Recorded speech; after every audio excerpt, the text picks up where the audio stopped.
everyone, welcome to my channel. It's Kat here.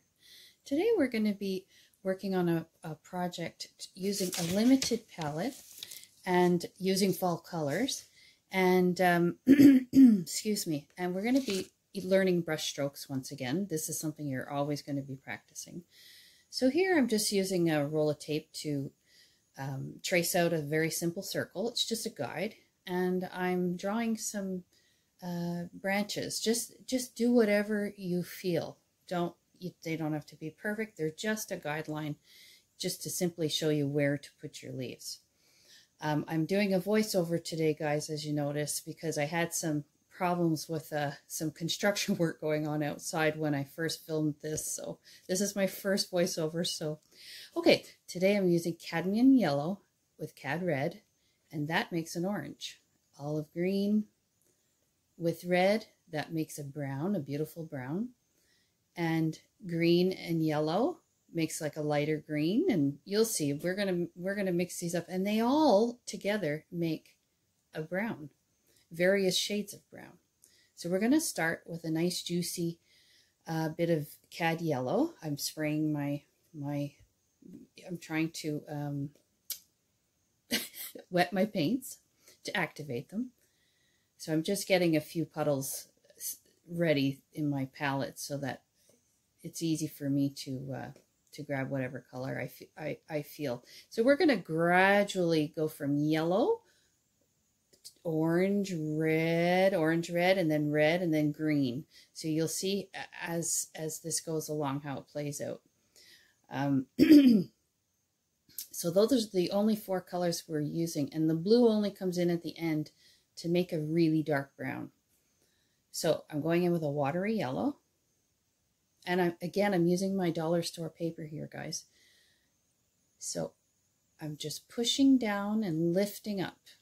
I'm sorry about the glare, but sometimes I like it because you can see how wet my paper is. You can't really see that is pale yellow, but you can see how wet my paper is. So that I like. So you press down and lift, and just gently press down and lift in any direction you feel comfortable. If you need to pick up your paper and turn it around, do that. So you see I'm gradually trying to put a bit of yellow into where I want the orange to start. So here we go. I'm adding some red and making some pretty faint orange leaves. So you can see that the parts of my paper are still wet, like the first leaf I did is still wet. So I kind of like that you can see that.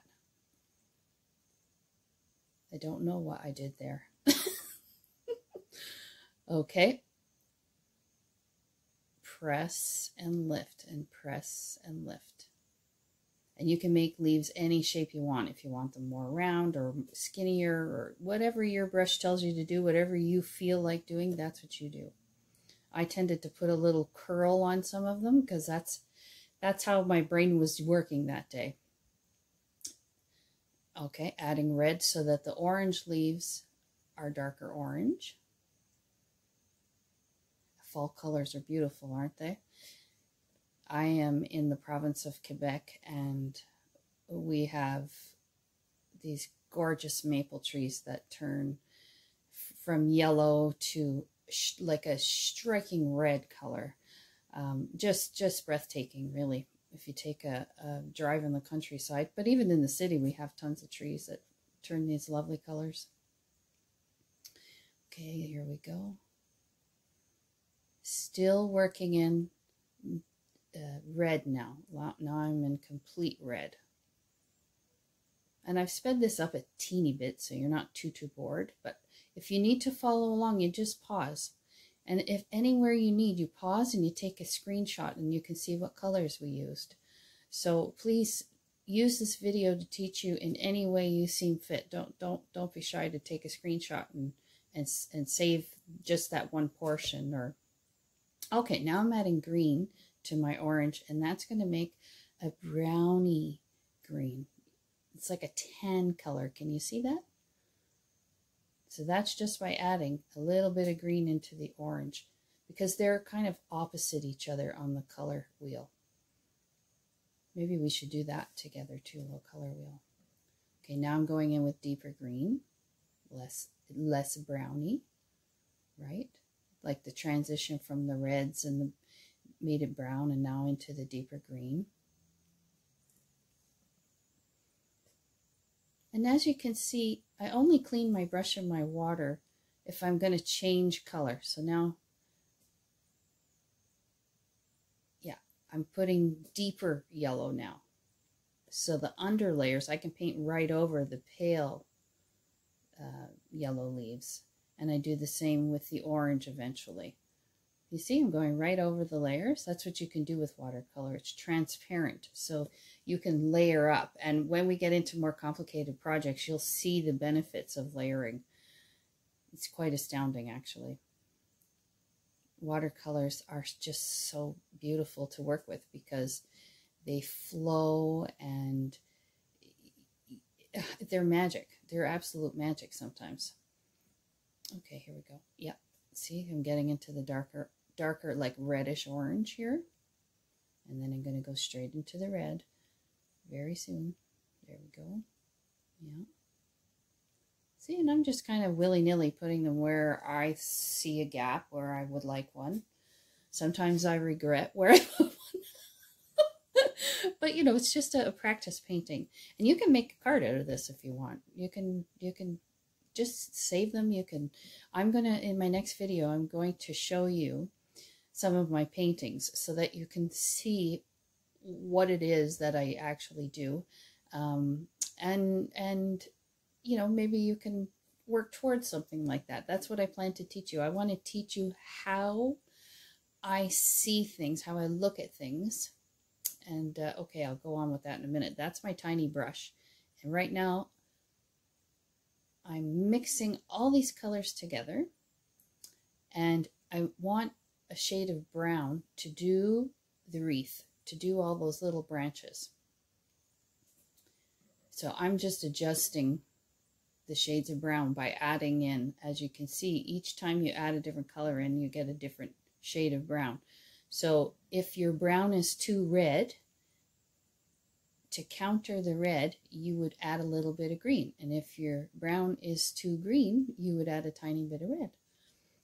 So you see the two separate colors I have going on the sheet. I chose the darker one. And I'm just doing the little veins in the leaves and the branches. They're not like ultra realistic. This is just a fun painting. And I added some blue in to darken up the brown.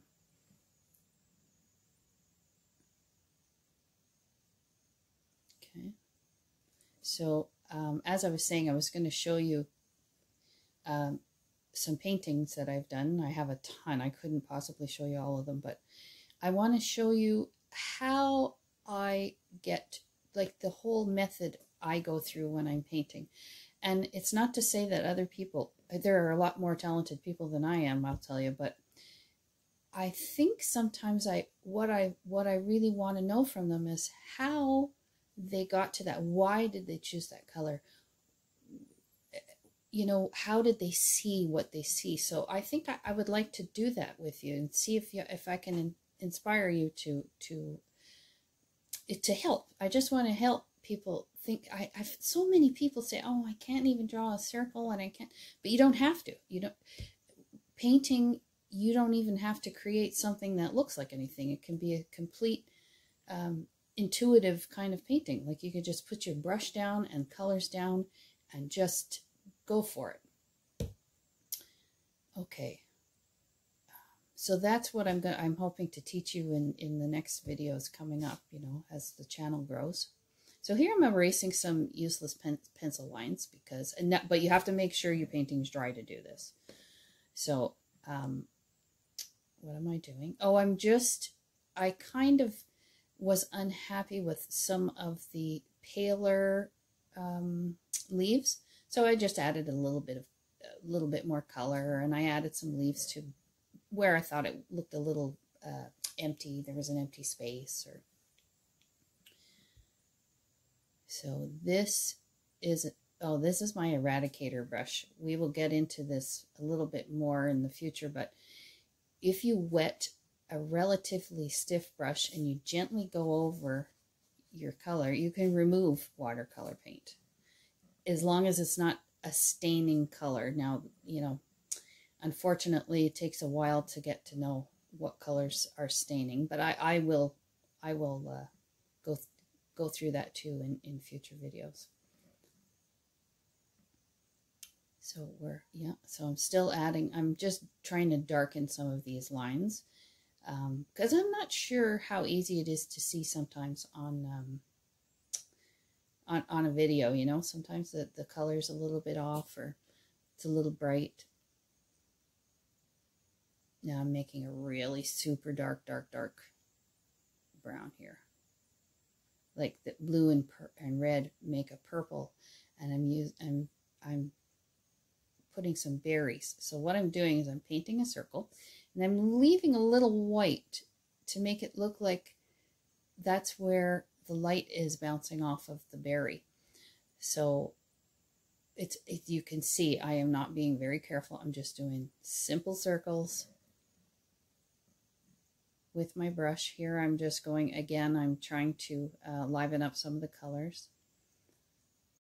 I just felt that it needed like something a little bit brighter, you know, like the fall colors are pretty, but I felt like the contrast of the bluey green color would fit perfectly, and I think it did. So I'm putting in like pretty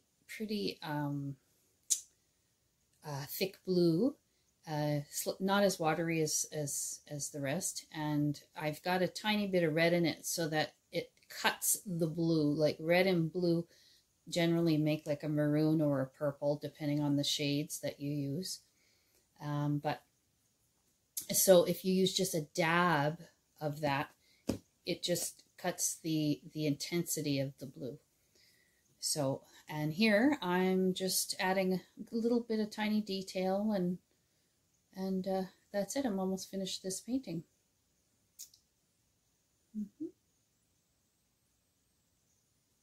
Yeah, more brown. Just fiddling, you know. Sometimes fiddling is fun. Sometimes I don't like what I've done. Anyway, I really hoped you liked this video. Please, if you did, please give me a like and subscribe to my channels, and you'll get all my new videos if you do. And I intend to publish tons of them. So be patient with me, though. I'm new at this. Have a good day. Happy watercoloring. Bye-bye.